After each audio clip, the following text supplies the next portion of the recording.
a su príncipe azul, que hable con ella, le haga el amor y la ame. Imagina que él es muy guapo, muy fiel y cariñoso. No tiene un caballo, tiene un unicornio azul pastel. Y mientras canta su luna cruel, piensa en cómo será la carroza que junto a él volando la llevará.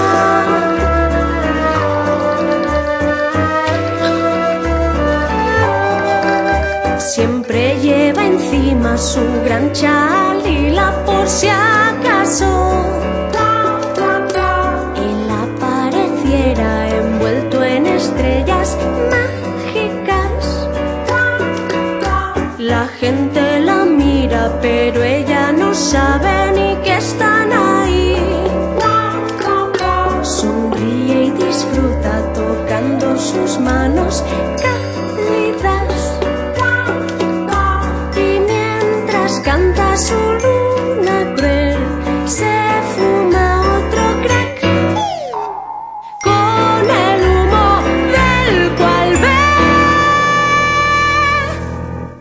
el rostro que la besará.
Sentada espera que venga a buscarla su príncipe azul,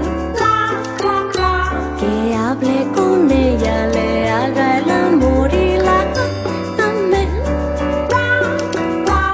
Imagina que él es muy guapo, muy fiel y cariñoso. No tiene un caballo, tiene un unicornio azul pastel. Canta su luna cruel, piensa en cómo será la carroza que junto a él volando la llevará.